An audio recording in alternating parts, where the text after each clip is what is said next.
This podcast is about finding out your why, your purpose, or my guest purpose. But sometime in the mix, you might find out, hey, that's something I want to do. We talk about resilience, optimism, culture, discipline, the fire it takes to keep us moving when life tries to knock us down. And we keep it real. You know, New York straight talk, Bronx humor, no sugarcoating. Today's guest is the perfect example of that. I have today with me Mr. Laboy, right? And he's a distinguished public servant and community advocate, a cultural leader.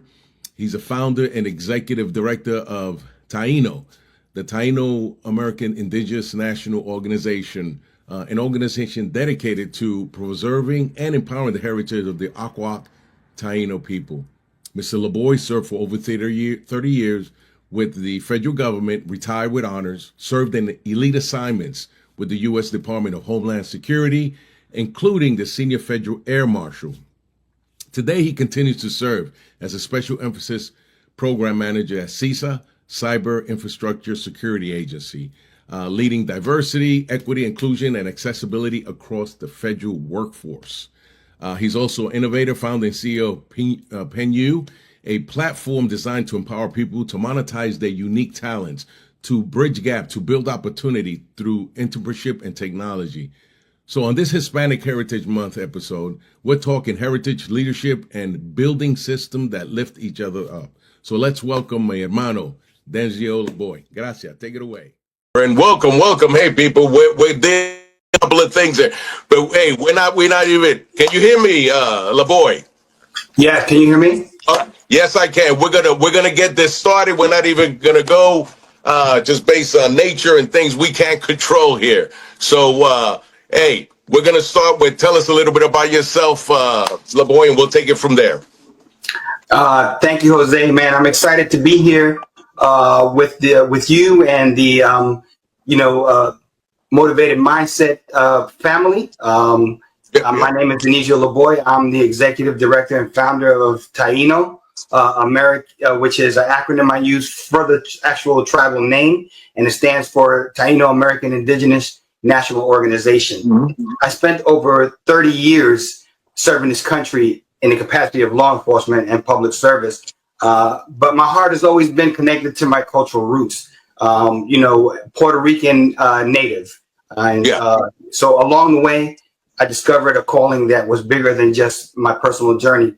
It was about restoring the truth and the visibility of my people and the visibility of the Arwak Indigenous people, which consists of Tainos, Garafunos, Kalinagos, and Loconos. Of course, the Arwaks were a Caribbean tribe that thrived across most of the Caribbean islands. A large population of Tainos are found along Puerto Rico, Jamaica, Dominican Republic, Haiti, and the U.S. Virgin Islands. So I'm here today to share my story, and yes, sir. It isn't just a history lesson. It's a story of survival, empowerment, and resilience. It's about why this work matters to me, and honestly, why I feel like it should matter to everyone listening here today. I'm going to share a little bit about my journey. It started in 5th grade during Native American History Month, where my school teacher, who happened to be white, and I still remember her name, but I won't say her name, said, hey, is anybody Native American? And I remember my grandmother sharing stories about her ancestors, which were obviously Tainos. And she was telling me a little bit about the Tainos and the Arawaks, the whole nine. And I was intrigued. And I remember the teacher, when I put my hand up and I said, me, and I said, she was like, oh, what tribe are you? I said, oh, I'm Arwak Taino, Puerto Rican. And she said, oh, your people don't exist. They're dead. They were killed off. Wow. Yeah. So that's how my journey started. And it's been with me my entire life, and just, trying to navigate. At that point, I realized that that's why you don't see me. That's why you don't think that you should give me the right books or teach me the right stuff, or even matter that I even mattered. So it had a big impact on my life, and I always felt like I was trying to find who I am or what my value is. My value is in this country. When I say who I am, I knew I was, through and through, based on my personal family relationships. My parents and my family. There's no issue there, but along the big scheme of things, just trying to better understand about who we are, and then more so trying to wonder why there was so much what I call animosity and hatred towards people that look like me. And so that's where my journey started. So as far as the organization itself, we're a nonprofit built on a simple, powerful truth. The Taino people are not extinct. We're still here, and that's a topic and a statement that we always make. We're the descendants of the indigenous Arwak people, as I mentioned. Our presence and influence stretched across the Caribbean islands and the Americas. And our organization, we look to preserve our culture, advocate for justice, and to create a space where people can be seen and heard. I started this organization because I saw a gap. So many people in our communities are misrepresented or they're completely erased from the conversation. And we do this through education, cultural revival programs, community partnerships, and advocacy on a national level. Wow. And so we're very excited about what we're doing because the truth matters, identity matters. Yes, it does. Representation matters. And when one culture is silenced, we all lose part of human history. And Taino isn't just about history. It's about the future. It's about building something our children and grandchildren can stand proudly on. Cool bean. So with that being said, what is Taino and what does the organization do in that sense? What we do is we look to preserve and empower the empowerment of the entire Taino, Arwak generally. My focus is Taino because I'm Taino, but essentially, as I mentioned, there's 4 sub-indigenous groups under the Arwak. My focus is on my personal tribe, which is Taino. So we look to preserve and empower the identity of our people. When people ask me why does indigenous matter? Indigenous identity matter. I tell them that when you know who you are, you know how strong you are. For Taino people, centuries of colonization, they tried to erase us, but our identity is still alive in our language, in our traditions, and in our bloodlines. At Taino, we're building a program that makes people feel proud to say that I am Taino. And this isn't just about indigenous people. Identity gives us all strength. Whether you're African American, whether you're Latino, Asian, or from anywhere else. Preserving culture means preserving the very thing that makes us unique, but also connected. And when one community feels empowered, it empowers us all. I mentioned the word colonization. The U.S.'s inheritance of colonization. It stands at the core debate in the framing of the argument about our existence. It's vital to understand the Taino experience in modern history. And while the United States did not directly initially colonize the Taino, the U.S. is undeniably inherited the Spain's colonial system after the Spanish-American War in 1898. And at the core of the debate is the inherited colonial exploitation. When the U.S. took Puerto Rico from Spain, it inherited structures of oppression that Spain created. So rather than just work to dismantle them and to do away with those injustices, the U.S. took advantage and they benefited from it, and it perpetuated it even more. And it continued the displacement and disenfranchisement of indigenous descendants people. And the U.S. government was fully aware of Puerto Rico's indigenous descendants, and population.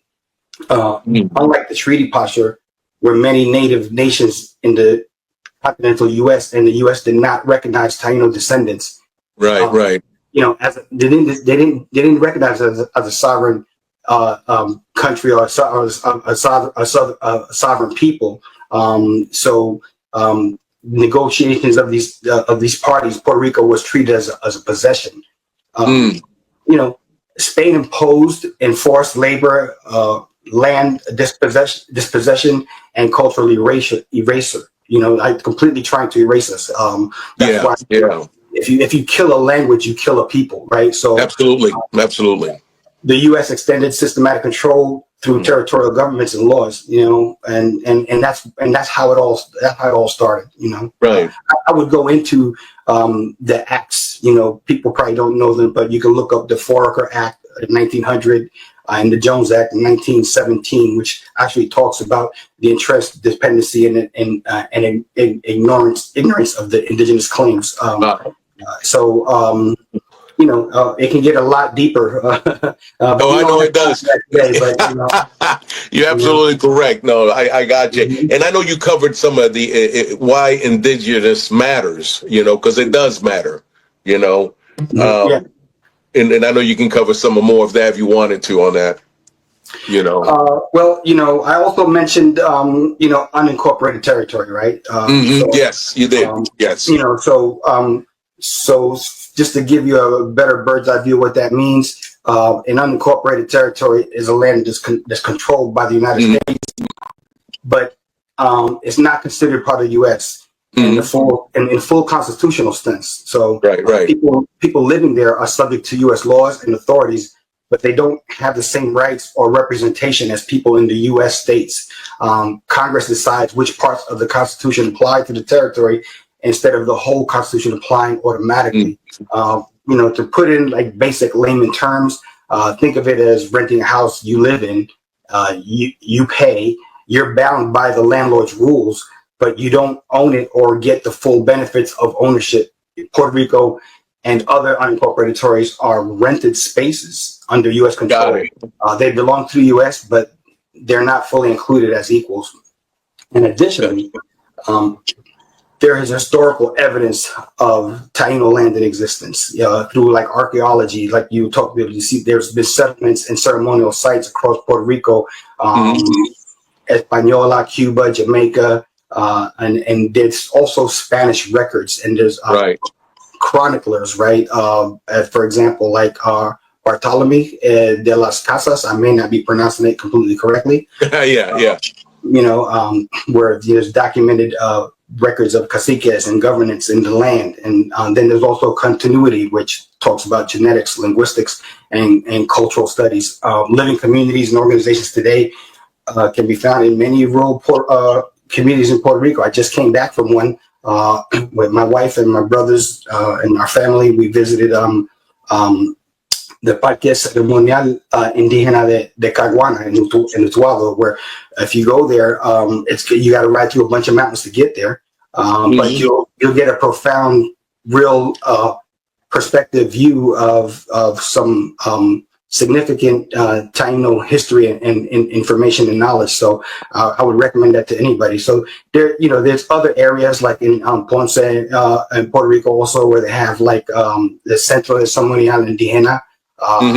Tribes, and of course there's a lot of oral traditions, right? Family histories, like my grandmother would share with me little bits and pieces, and we preserve the practices and identity despite the suppression. Like even today, Puerto Ricans use Taino words like hamaca, right, or which stands for hammock, right? Hamaca is a Taino, is an Arwak Taino word.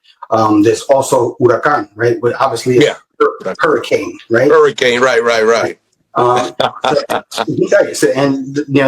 And then there are traditions like the cassava bread, right? Making spiritual reverences for our ancestors. They still trace directly back to Taino heritage, and it's all proof that we never disappeared. Our culture is still alive in our daily life. No, absolutely. That brings me to the question I think when I did, like, what is Taino American Indigenous National Organization, doing to support the revival of culture, tradition, and heritage, like I said, we're doing a lot of advocacy by way of, doing, we're building programs, we're working on initiatives to help bring about the conversation, the celebration, and the revival of our language. And we're looking to raise funds ultimately to help us fight for eventual travel recognition. So that's the main purpose and goal of our organization. And we're looking to try to take a deeper dive and seeking partnerships with people who have interest, people who have knowledge. I'm not the respecter and knowledge of and the guru of all things Taino.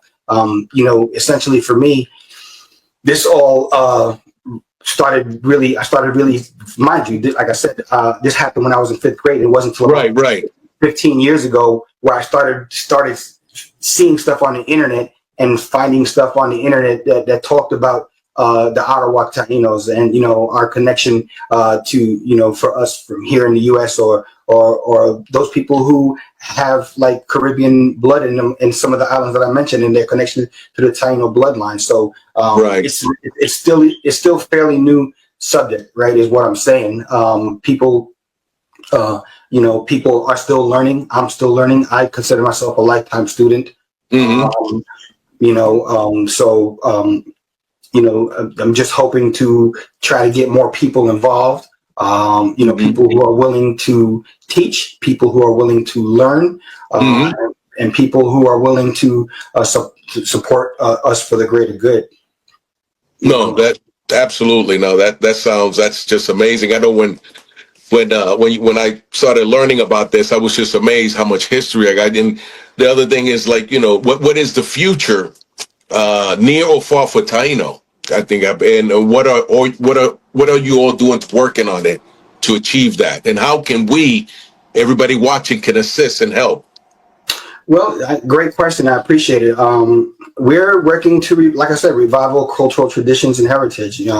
One of the most beautiful parts of our work is bringing traditions back to life. Like we host storytelling events, cultural gatherings, and educational programs that teach about Taino language, ceremonies, and in even our arts and music. For example, as simple as teaching young people Taino how their grandparents' customs connect back to the indigenous traditions, and it gives them their roots, and roots gives you resilience, right? So reviving culture isn't just about nostalgia; it's about creating continuity, so the next generation doesn't grow up disconnected. When people witness this, they and even those outside of the community, they realize it's not just a Taino story; it's a human story, and remembering where we come from. Taino is also stands in like I said, in the fight for justice, for sovereignty. Indigenous communities across the United States and the Caribbean still face systematic challenges in the lack of representation, economic inequality, and policies. And they ignore our voices. So we advocate for fair treatment and for acknowledgement in education systems, and for inclusion in national conversations about equity. This matters for all of us because justice for one community strengthens justice for every community. When you stand with Indigenous voices, you stand up for the principle that no group should be silenced, ignored, or misrepresented. Right. So, absolutely. Sovereignty means dignity, and dignity is something every person listening deserves. So everyone here deserves dignity, right? And deserves to, know who they are, where they come from, and feel proud about it. We're supporting intergenerational healing. Our communities carry that, what we all call intergenerational wounds, that's deep. Trauma passed down through colonization, displacement, and cultural erasure. But the good news is that trauma can be passed down, and so can healing. Right. Yeah. So if we can make it through the trauma, we can also heal.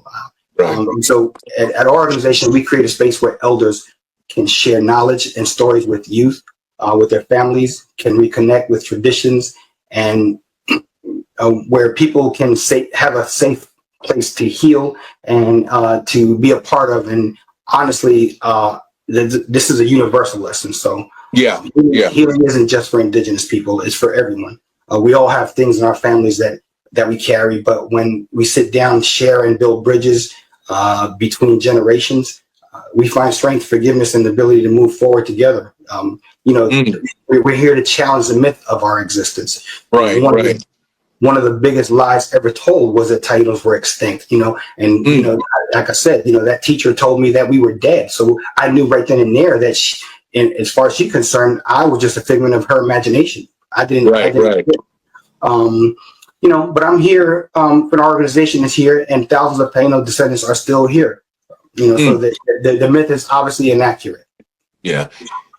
And one other question I know you posed was we want to reiterate the needs, your efforts from the motivated mindset perspective, on ensuring listener engagement. What else would you like to offer in this regard when we talk about that in that format? Before I get into that, I actually want to, it feeds into that, but some of the things we're working on, because I know you asked like what are we doing in the future. Right.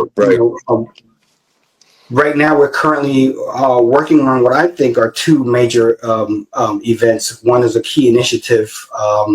I think my vice president is on here. I want to give her a shout out, Yvette Delgado, because oh my goodness, I'm jumping off course right now, but I have to share this because I'm humbled and I'm excited, but I'm also proud, right?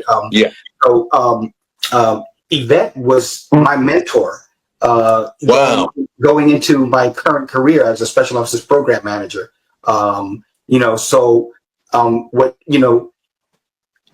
She was great.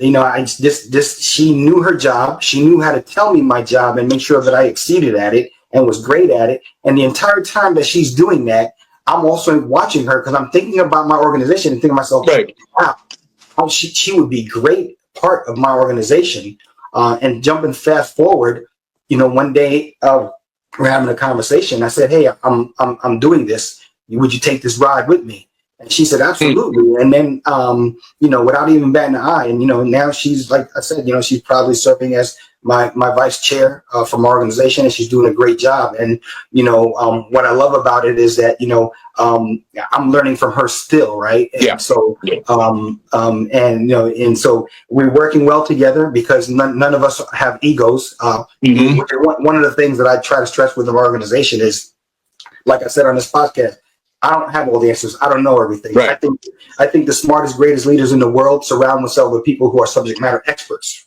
I may not be the subject matter expert, so I'm going to find me the subject matter expert to these things to make sure that we shine, to make sure that we the best things, so it's just it's already an amazing ride. So to get back now to the response is I said Yvette, we need money. I said, we need money. We need to raise money. I have some ideas. I welcome everybody's ideas. She's working right now, organizing our VIP fundraiser, exclusive fundraising event. It's set for April. We don't have the exact date, but this coming April. So basically it's an event where we're going to give you a bird's eye view again into who we are, what we're doing for the sake of raising funds to help support some of the causes and things that I just mentioned here today. Right. And I'm excited about that. And we already have some people who are looking forward to it.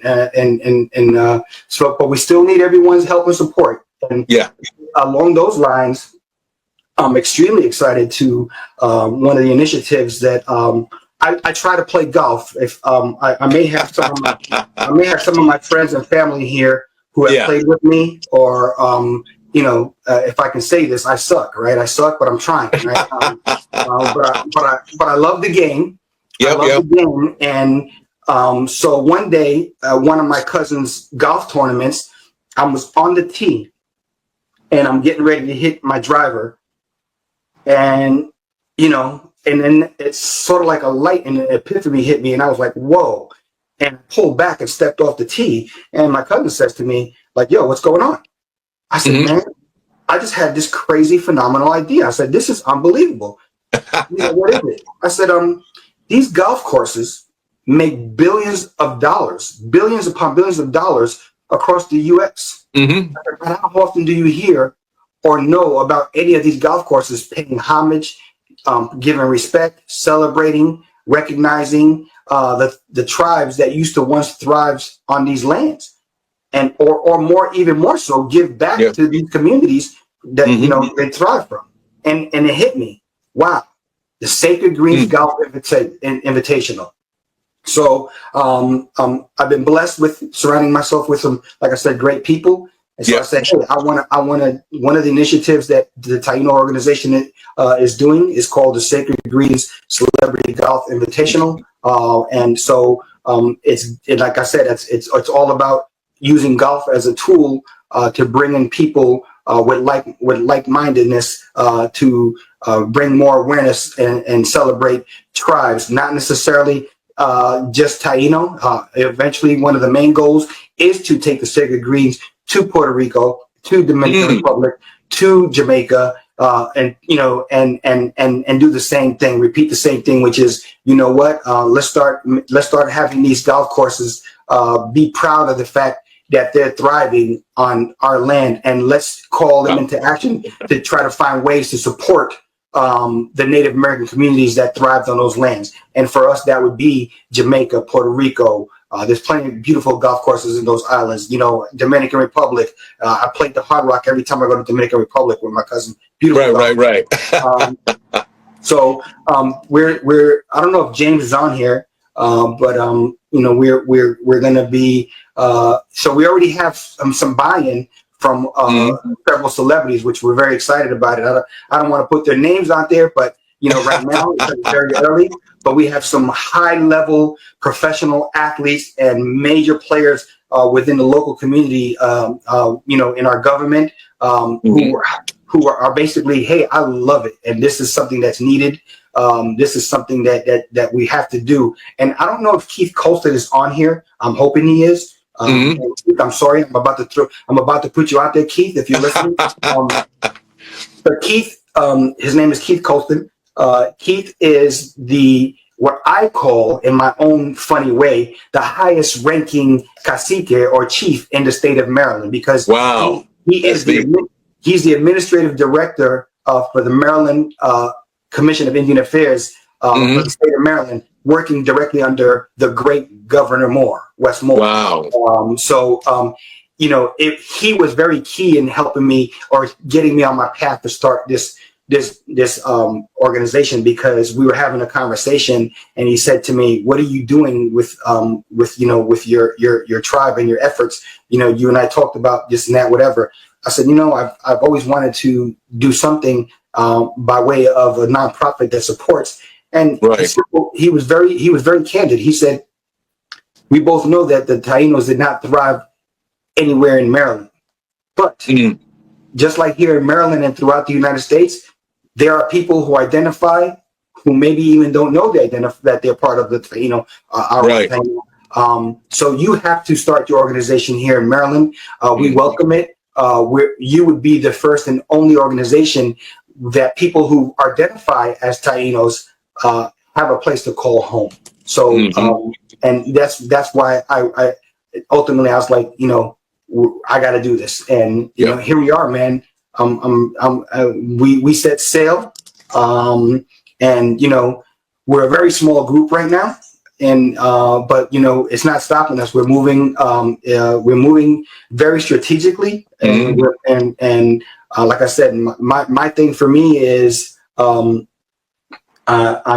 doing my best to surround myself with people who know more than me about whatever their expert ability is, knowledge is. Let's sit down and talk, because absolutely, if you're interested, there's a way for you to support us. So that's what it's all about, man. And you're right. Real quick, shout out to Yvette. She is stupendous. She is amazing. Just so you know, I wanted to back you up on that. And as we get ready to close down, what do you want our listeners to take away today from what you put out? Thank you. What I want to do is reiterate, I'm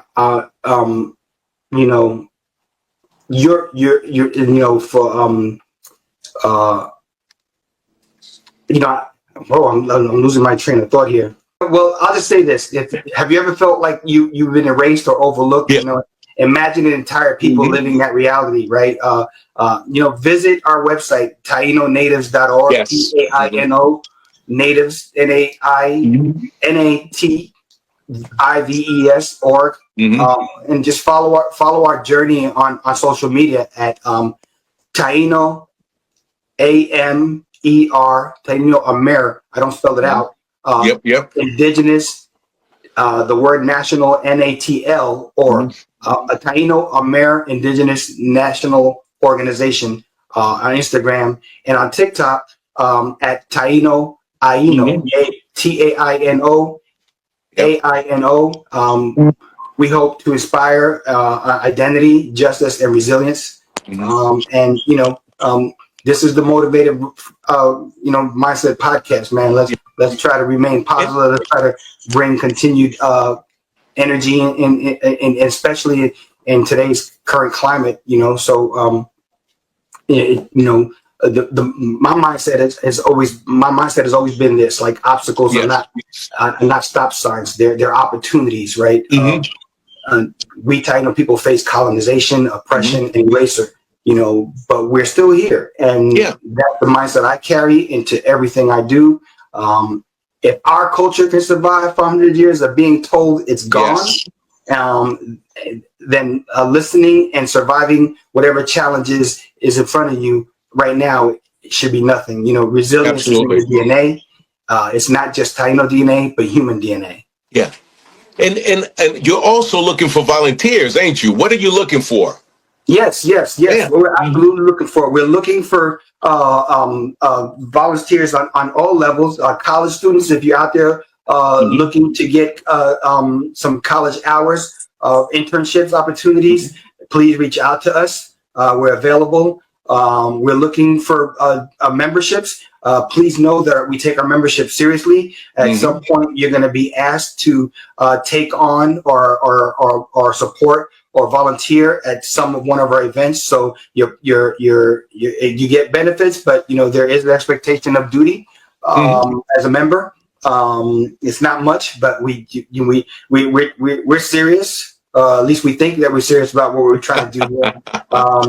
And there's also a lot of positions within our board. We're looking for people, like I said, who are subject matter experts. So if you believe that you're a subject matter expert and you have the time, and you have the willingness, please, feel free to reach out to us.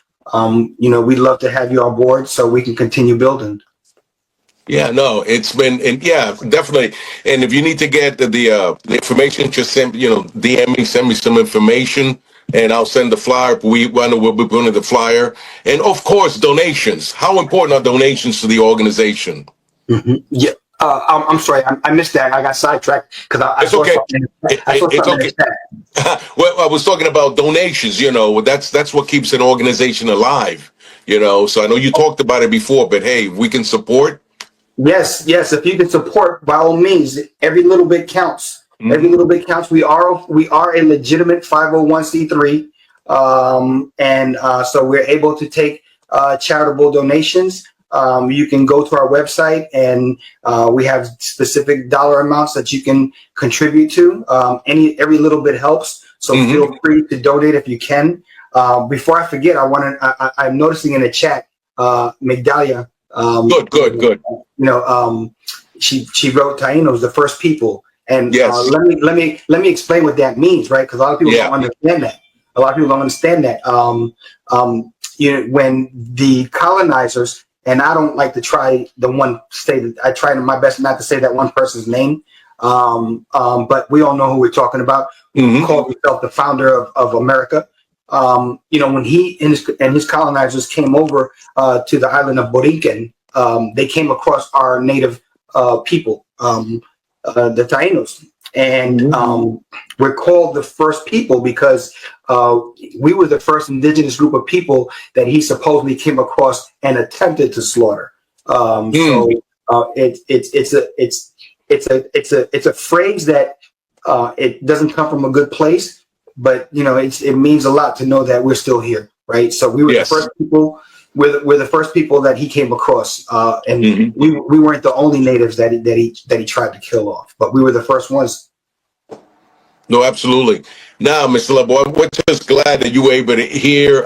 Being here has made a difference. I know you've educated me, because I didn't even know, and I think we had spoke earlier. I got people in Santo Domingo and then in Puerto Rico, and I know being, born and raised in New York, this has been a new thing, and I definitely will be looking into it and spreading the news on what your organization is doing, and I think it's so important. Because I'm working off the phone. Are there any other questions that you can see on there that you may want to answer? I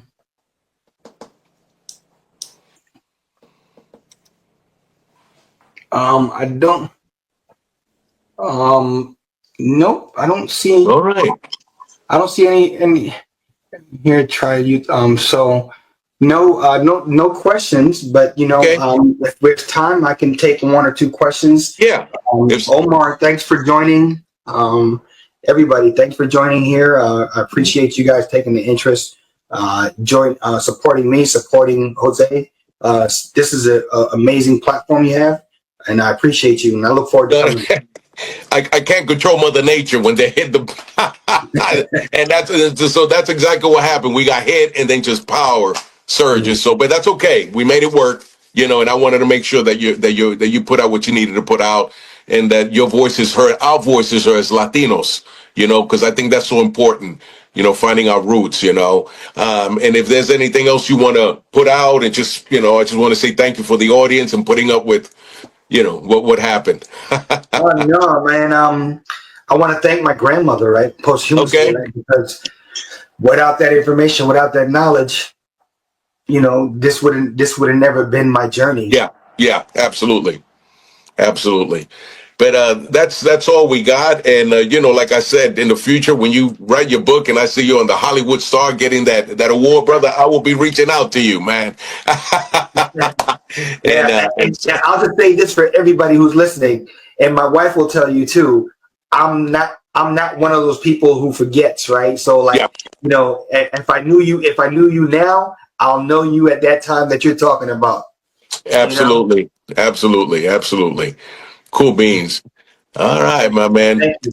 But I want to say thank you to everybody for putting up what we did here. But I think people got a lot out of it. And especially if they go on the website, please go on the website. It is so informative. And volunteers, we need volunteers, and we'll be putting that out also. So just thank you. Volunteers and leaders. We need leaders. We need people who are willing to step up for the cause. And please reach out to us. All right. Cool beans. Well, gracias por todo, Mr. Laboy. I appreciate it, and I appreciate everything that you're doing. Adelante. Thank you. All right. Ladies and gentlemen, thank you for tuning in to Military Broadcast Radio. As we wrap up today's show, we want to remind you that the podcast of today's episode will be available right after we go off the air. So if you missed any part of the show or want to listen again, be sure to check it out. And remember, we're here to support and honor our veterans. Your stories and experiences matter, and we are committed to giving you a platform to share them. That's right. We're here to give our veterans a voice.